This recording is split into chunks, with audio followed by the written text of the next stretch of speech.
মার্কিন president Donald Trump auto আমদানির ওপর প্রায় 25% শুল্ক আরোপ করতে চান বলে জানিয়েছেন।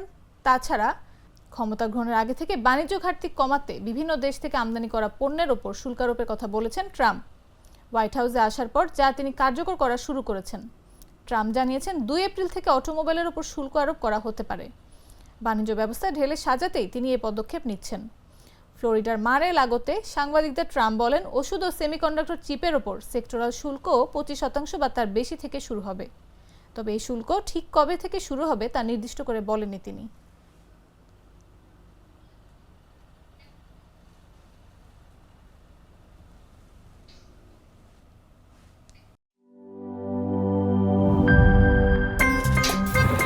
আমার একটা স্মার্ট সিদ্ধান্তে 25% গ্যাসের খরচ কমেছে। ভাবছেন কিভাবে? সাধারণ গ্যাস স্টোভ বদলে আমি এনেছি আরএফএল গ্যাস স্টোভ। এর সাইন্টিফিক নজল ও ব্রাস বার্নার ক্যাপ সমানভাবে তাপ ছড়িয়ে রান্না করে দ্রুত।